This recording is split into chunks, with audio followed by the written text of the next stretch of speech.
Hello, everyone. It's good to see you again. It is Friday, the 13th, oddly enough.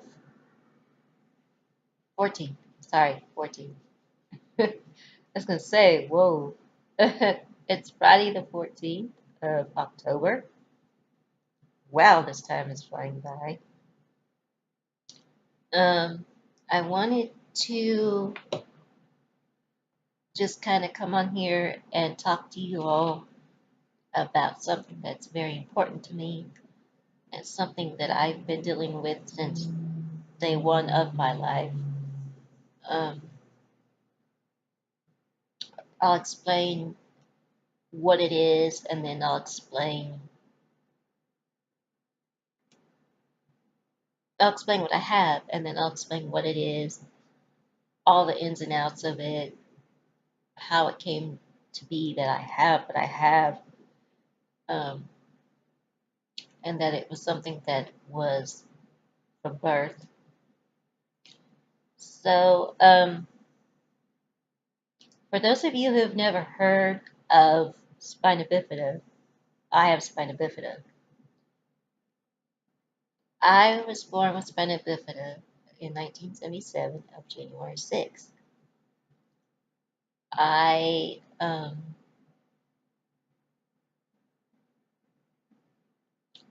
Spina bifida comes from a lot of things. Spina bifida can be hereditary. Spina bifida can come from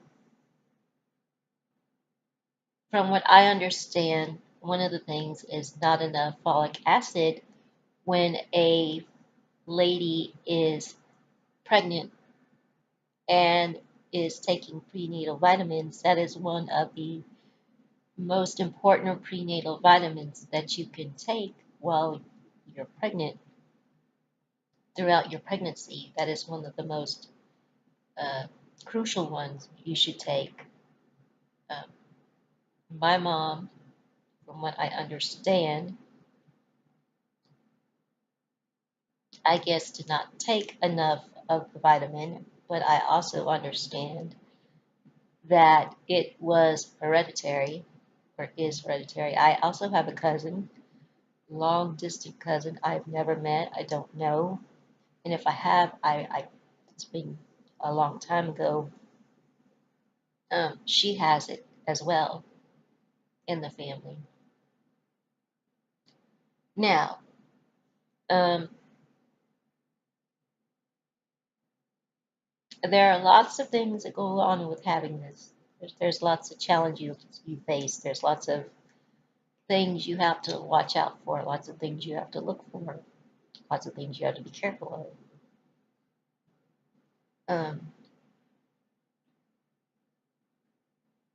First and foremost, there are three types. There's spina bifida,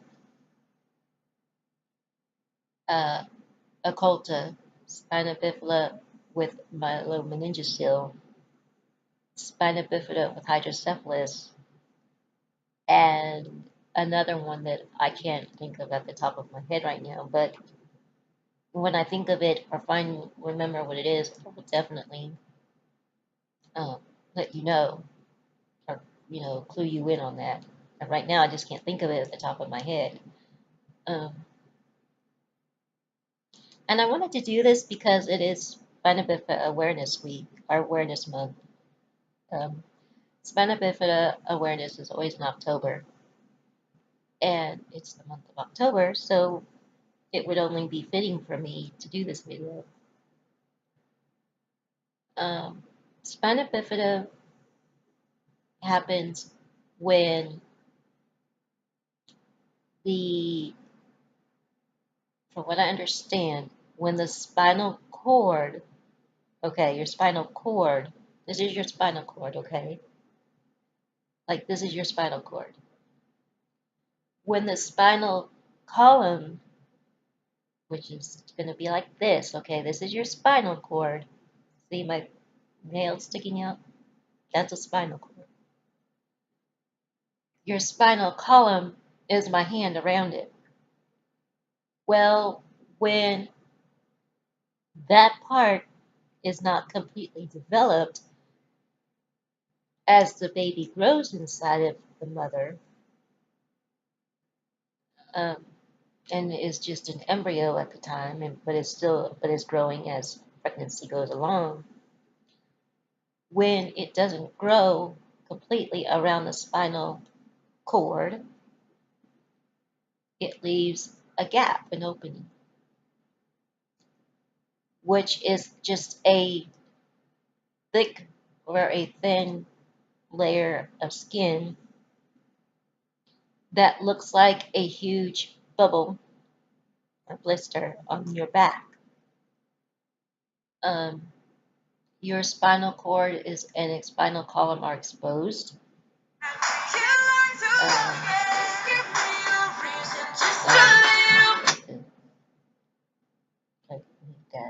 um, your spinal column and spinal cord will be exposed at birth. Now, when it is exposed and at birth, it's about, I believe, it's repaired almost immediately after the baby's born. Um, it's repaired with, I don't know how they repair it, I'll have to ask my mother, um, but it is repaired immediately after birth, within the few days after birth. I think mine was repaired about 2 days after birth, maybe 3. Um, so it was repaired, and it grows, and then you have a scar on your back from the surgery, and some types of spina bifida leave paralysis. Some don't. Some people are able to walk because it depends on where your, I guess, what vertebrae or what lesion or what part of your spine it developed around or didn't close around. Um,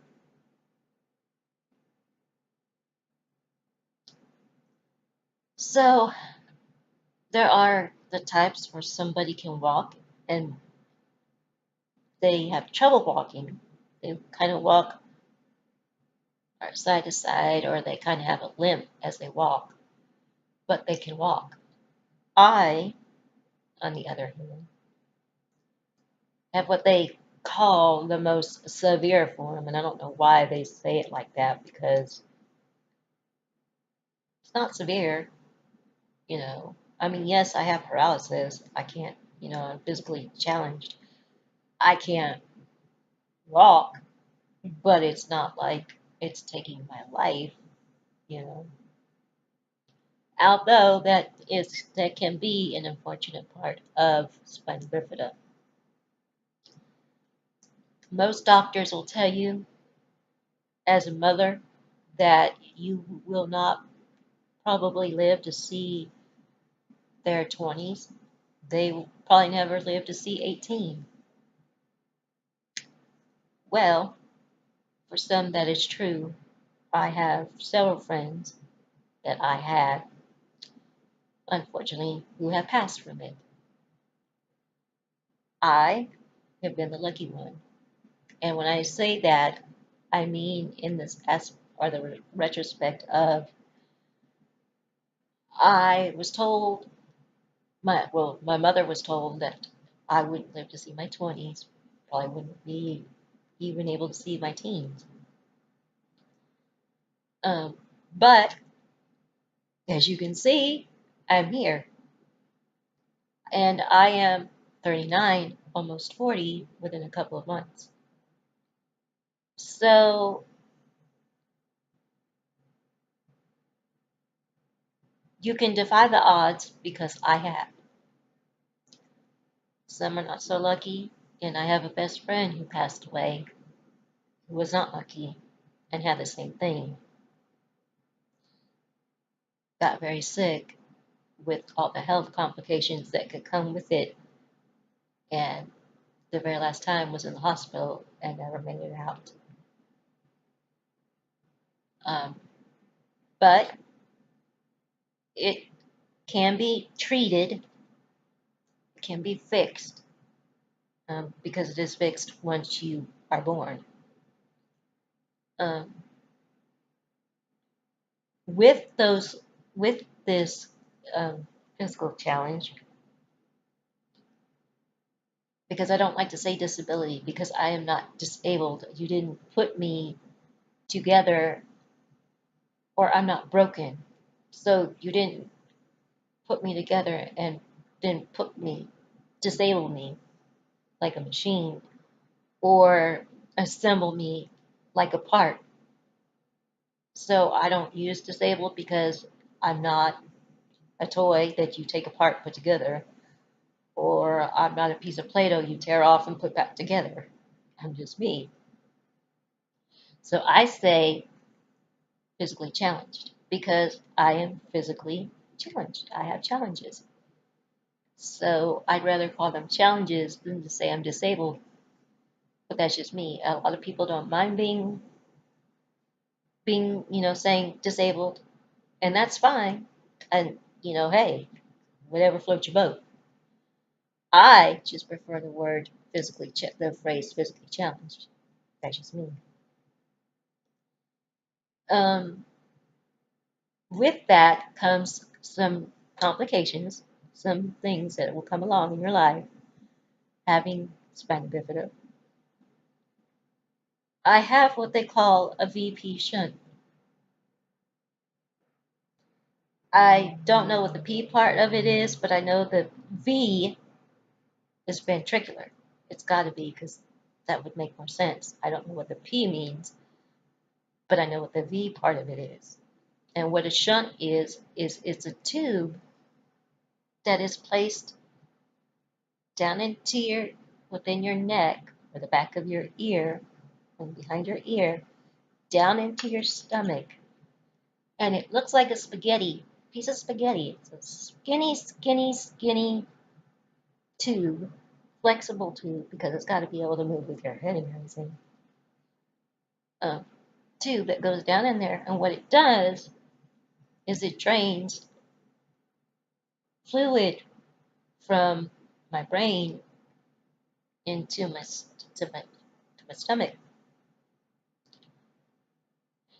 And what that is called is hydrocephalus, which is what people call water on the brain, which is just fluid on the brain that, if not repaired and not fixed, can cause major complications, can cause swelling, can cause vomiting, can cause dizziness, can cause blurred vision, can cause severe, severe headaches, can cause your neck not to be able to do this, or this.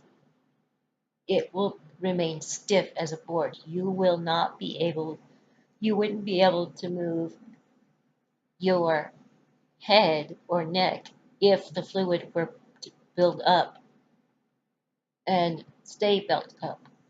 So therefore, that's why the shunt, which is the tube that runs through my stomach, through the back of my ear on one of this side or that side, I can't remember. But either my left or right side of my ear and head goes all the way down to my stomach and drains the fluid off of my brain so that doesn't happen, where my head can't move. Now, it can happen. It has happened to people. It happened to me because I had an accident on a little four-wheeling thing scooter when I was a little girl when I was 5. Most, it just happens because the shunt will give out over time as you grow and get older. So it is important to put a new one in. Um, Without it, like I said, you can't function. You'll get very sick. Your head will swell. I mean, your forehead. When I was born, my forehead was swollen out this way, forward, um, until they did the surgery. Um,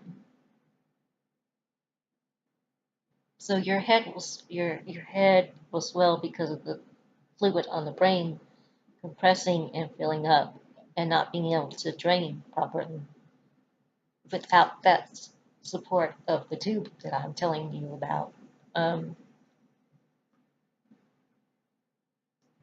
it is very important to have it revised. One, if you do have spina bifida and you're seeing this message or this video, please, please, please, please, the minute you have headaches that will not go away, that are getting worse and worse and worse, and the minute that you can see or can tell you can't see and your vision is very blurry, I mean real blurry to where you can't see clear at all, and if you start to get sick, go to the emergency room right away.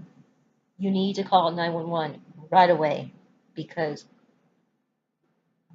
what is happening is your shunt is the shunt tube is clogging with the fluid and can't pass through, and therefore causing water to swell your brain, the fluid to swell on your brain, which is causing you to be extremely sick, and within moments can cause you not to be able to turn your head side to side or up and down. You literally will not be able to move your head. It will be like this. You'll be looking straight forward and can't look any other direction but that. So please, please get your shunt checked if you feel that something is going on with it. It is very important. It is very, very, very crucial that you do that. Um, for those of you who are not familiar with it, who don't know what it is, who've never been around someone with it, um,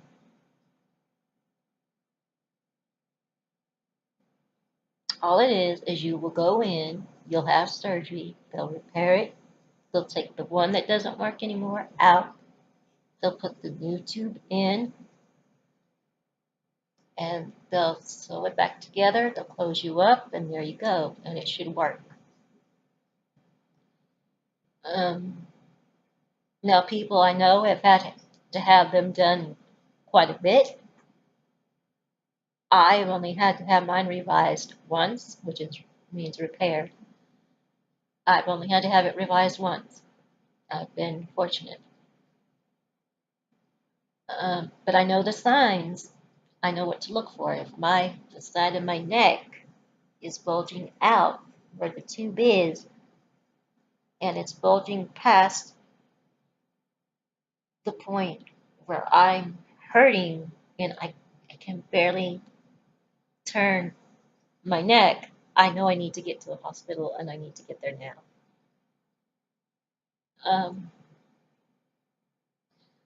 I also don't have much feeling in my legs.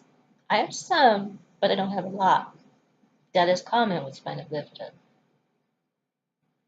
Now, I have friends that don't have any feeling at all in their legs. At all. I mean, at all. There is no feeling in their legs. They don't feel at all.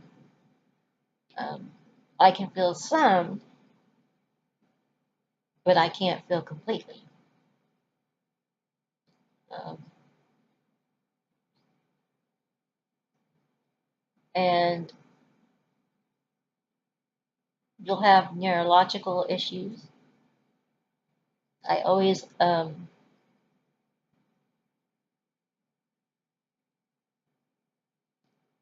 or physical issues like strength. I don't have enough strength in my hands to do certain things.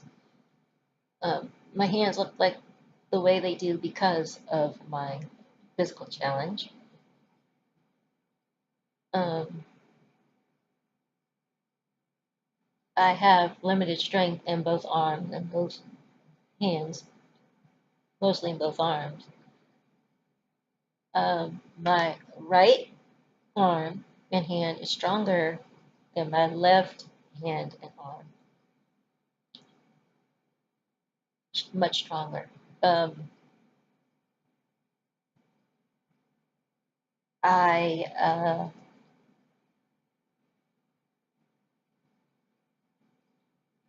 I have other issues that go along with that, but they're too, in my opinion, detailed and personal to go into, so I'm going to not do that. I just want to touch base on what it is with you, what it's like to have it, um, how I got it, and how long I've had it, which one from birth, and like I said, it's hereditary. It can be caused from not getting enough folic acid when the mother is pregnant and has not taken enough folic acid during pregnancy. Hang on a second, I gotta phone.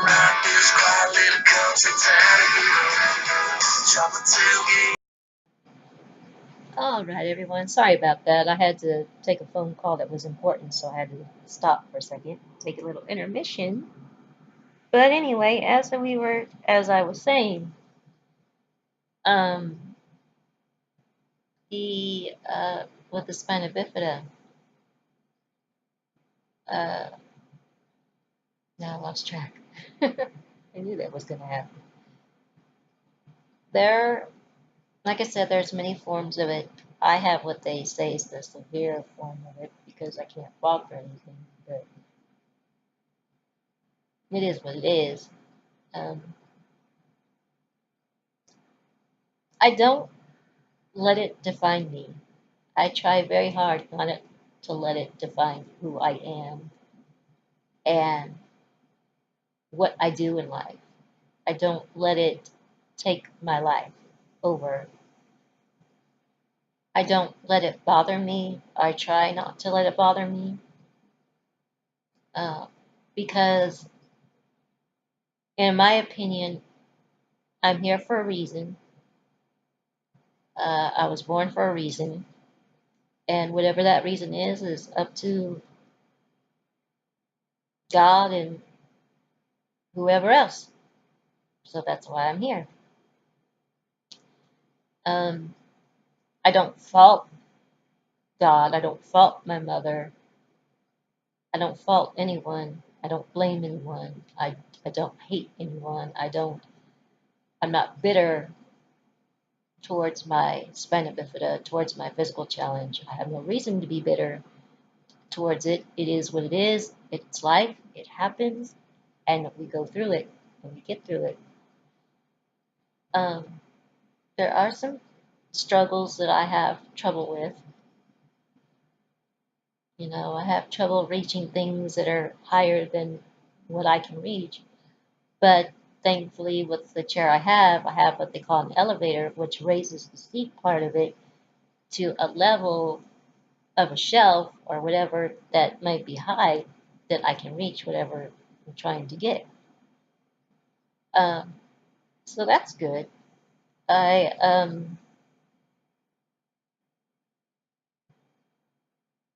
We have trouble moving around sometimes, but that's why we have chairs. Um, I have been in a chair most of my life, the better part of my life. Um, but again, I don't let it define me. I don't let it run my life. I run my life. I decide how my life is going to go, what my life is going to be like. Am I going to let it run me? Or am I going to take control of it and have a good life the best I can? And I choose to have a life to the best of my ability, to the best of who I am, and what I can do. Now, I can do some things for myself, not all. but I can do some. For the things I can't do, I have what they call home health that comes in and helps me every day um, with the other things like house chores, uh, meal prepping, um, just day to day basic things that you all who have never experienced this or are not physically challenged, not wheelchair bound, have never experienced. So they help me do the things that you can do physically that I can't do physically. Um, I go out, I go out and do things. It doesn't stop me. I used to go out and do things. I used to go out to clubs. I used to go out to bars. I used to be a teenager. I used to be a 20-year-old. Used to do 20-year-old things. Didn't stop me. I didn't let it stop me. Um, I had I went places. I go places. I do things with the help of family. Um, the other thing that you will have to deal with from day one of this is surgeries. You will have you will have surgeries from the day you're born or the day after you're born until never ending. They will never end. Um, I've had hand repair surgeries to make my hands um, stronger or look better. I've had back surgery to try to straighten out my spine because I'm sure you've noticed in my videos that I don't sit centered, and that is because of something called scoliosis. That is most common with spina bifida, um, and it is where the spine has a curvature, so the spine is not completely straight. So when one is sitting down, one will lean over a little. Mine has gotten to the point where I lean over a little more nowadays. Um, so that's why when you're seeing my videos, you see me like this sometimes, most of the time. But I try to sit like this most of the time. Um, we have learning disabilities or challenges. I am horrible, horrible, horrible, horrible, horrible, horrible, and so is my mother in math. We can't do math to save our soul. I'm 39 years old and I still have a heck of a time with math. My mother is in her 60s and still has trouble with math to save her soul. Um, I have, I don't have it as much. I had problems where sequencing numbers and in alphabetical order was strange to me. I couldn't comprehend it at first as a small child. Um, like putting numbers in order or unscrambling numbers that are in order or alphabetically putting things together. I had trouble doing as a child in school. That's part of the learning challenge part. Um, I can, I'm not, it's not that I'm not good at money. I understand money.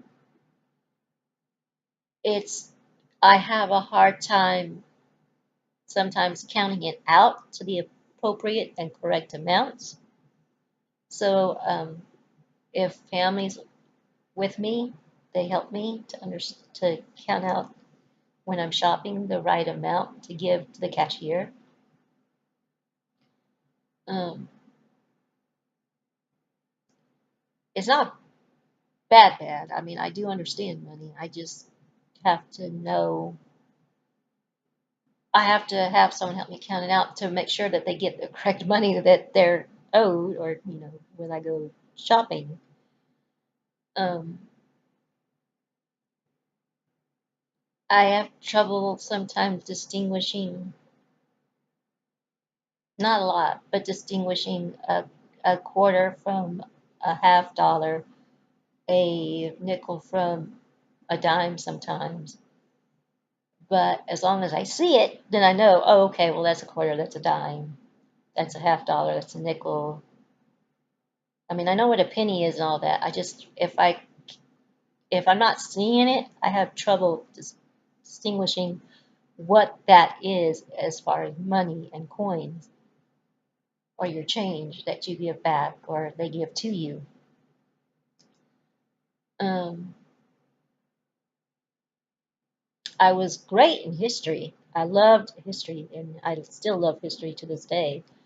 Loved art class. Never had a problem in art class. Physical education was kind of hard because of the standard physical education children had, which is where they would do running or exercising or activities that I physically cannot do. So I would have to have my physical activities and my physical lessons during physical education class modified to what I can do. So might be practicing basketball, putting, you know, practicing your aim, your throw. Mine might be um,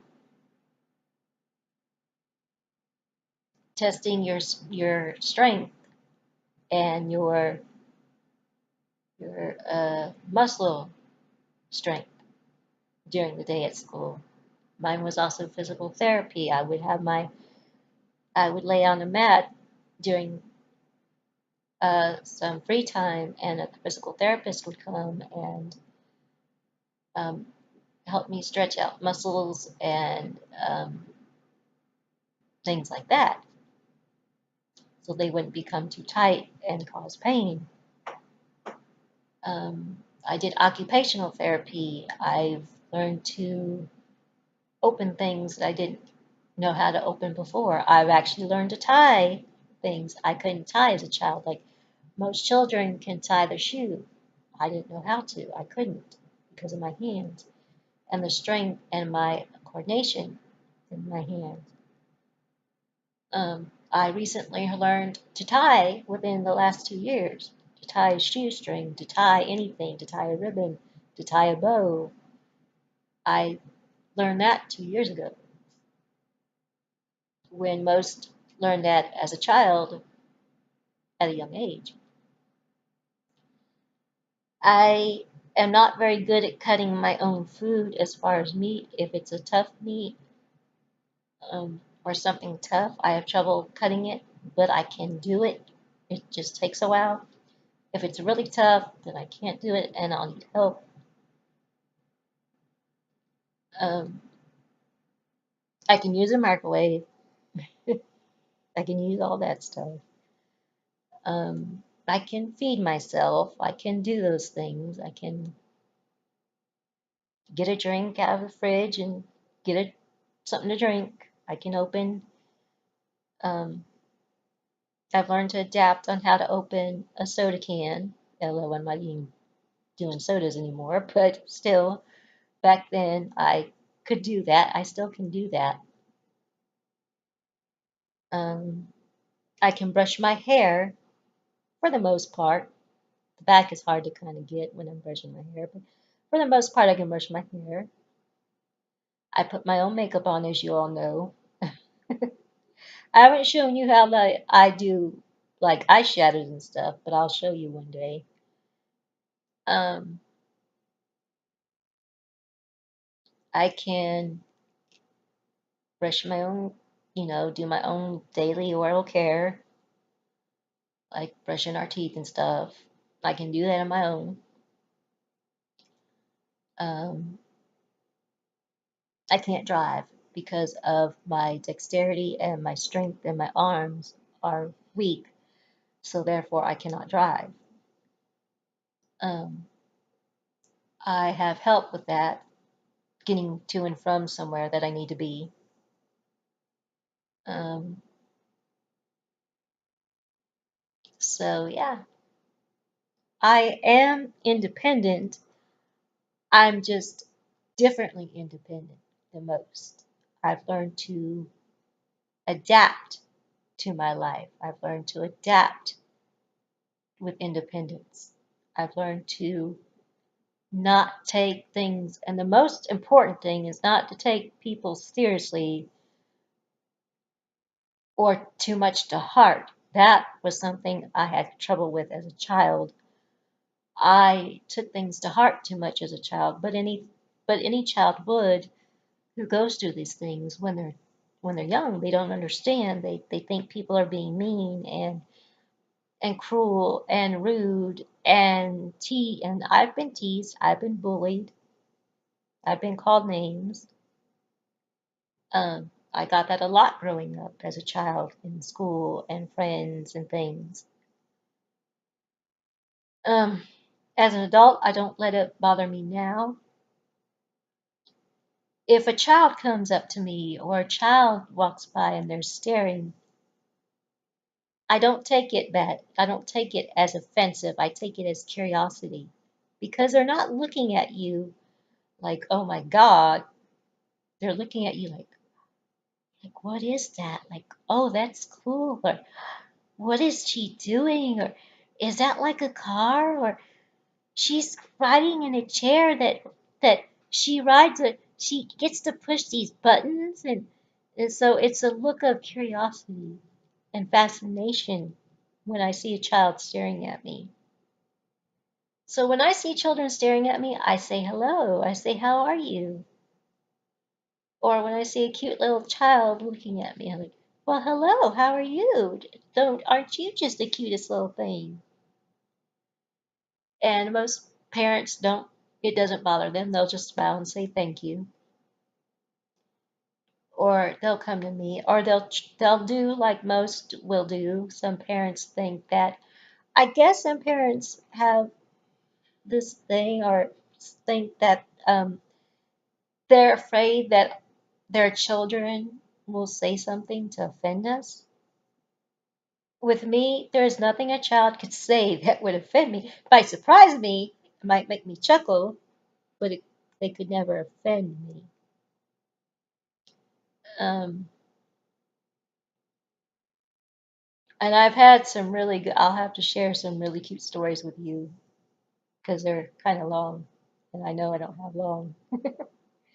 I don't want the video to become too long. So on another day, I'll share those cute stories with you with children that I've come across in my chair.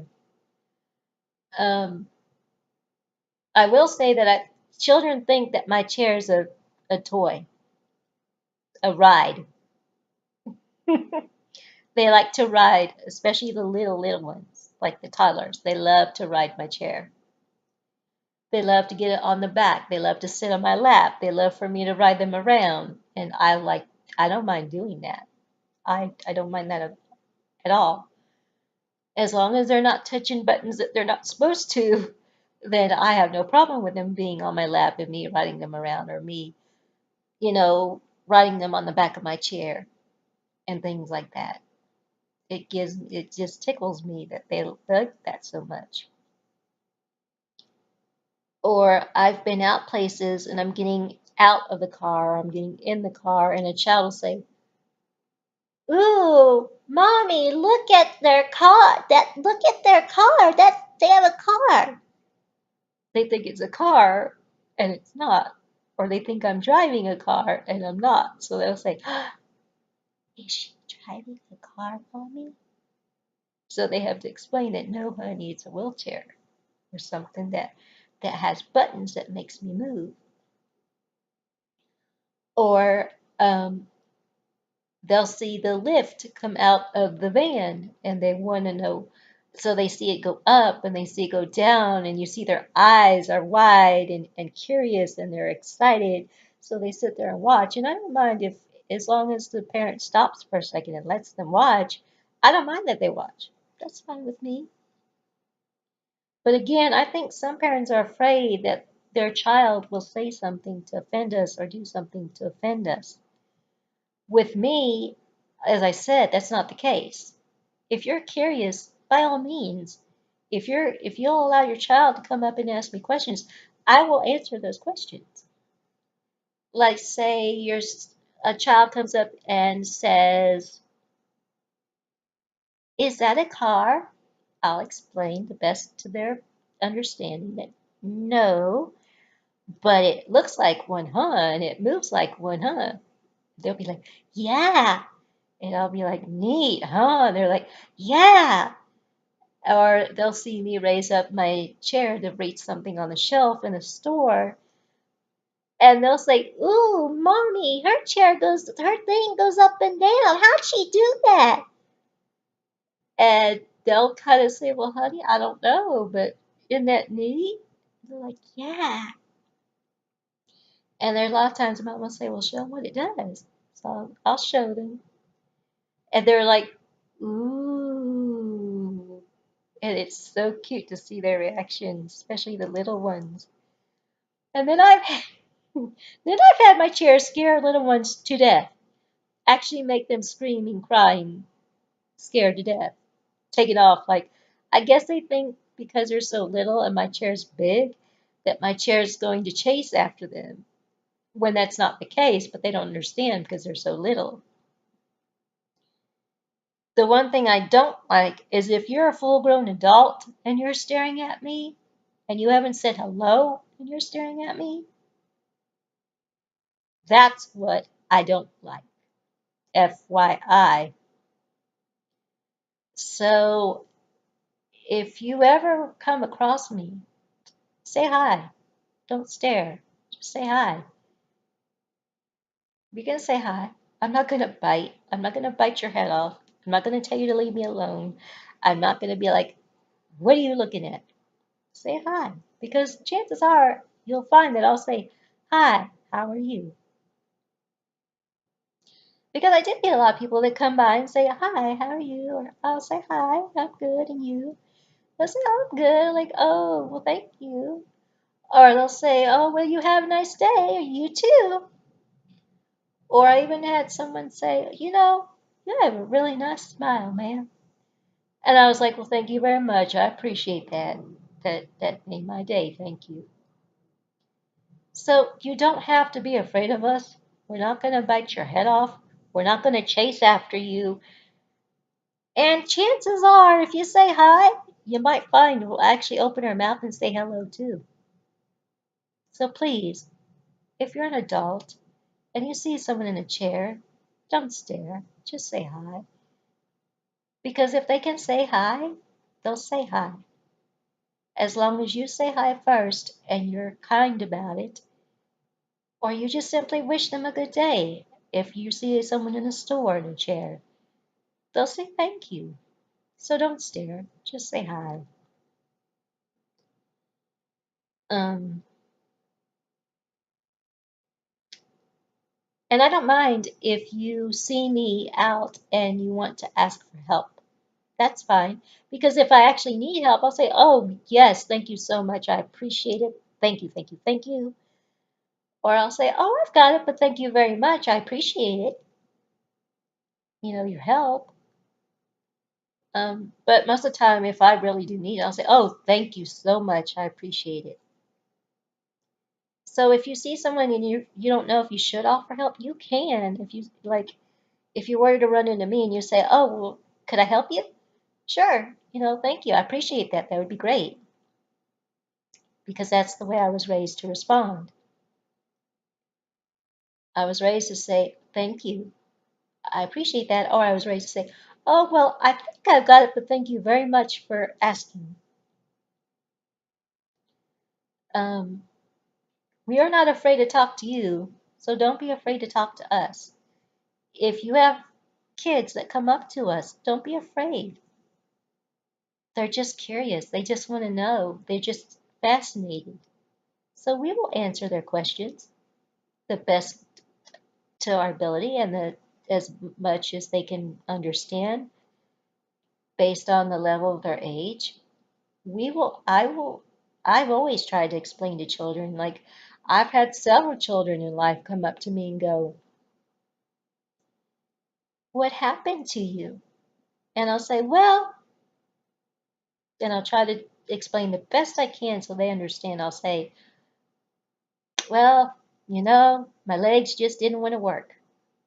Just didn't want to move, and they just didn't want to stand. They're kind of tired, so I have to sit in this chair and move around." And then they're like, "Oh, okay," and they walk away, or they'll say, "Well, bye." I'll say bye, and they'll walk away.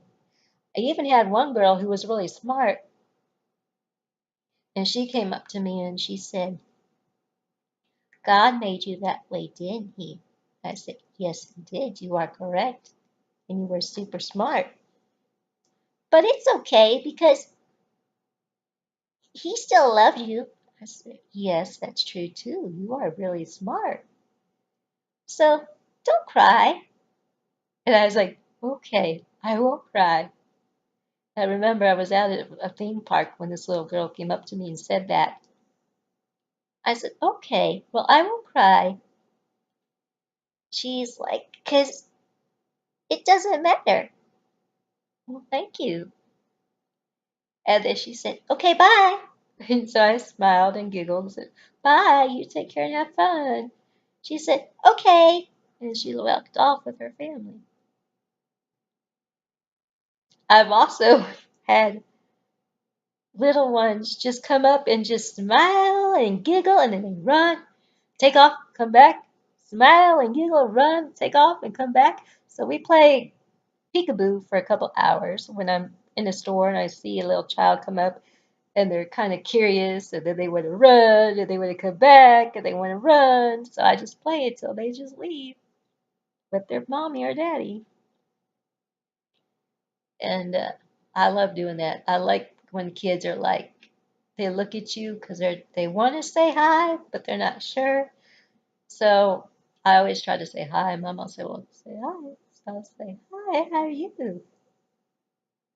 And then they giggle and then they get all shy, or the ones that, or they'll either get really scared because the chair moves and they take off thinking I'm going to chase them, which I don't, I would never do. So anyway, that is that's my video about spina bifida. And please share this video if you see this, if you come across this, whether you have it or not, whether you know someone who does or doesn't. Please share this because just like any other awareness condition, we all need to spread the word. We all need to show people that we're like everyone else and nothing can stop us and we will live our lives to the best of our ability and that we are human. We cry the same way, we bleed the same way, we laugh the same way, we love the same way, and we're sad the same way. So with this said, this video is getting pretty long, I'm sure, and I don't want to bore you guys to death. So I'm going to end this video. It is now 5:13 p.m. on a Friday, the 14th, and I will catch you later. Y'all take care.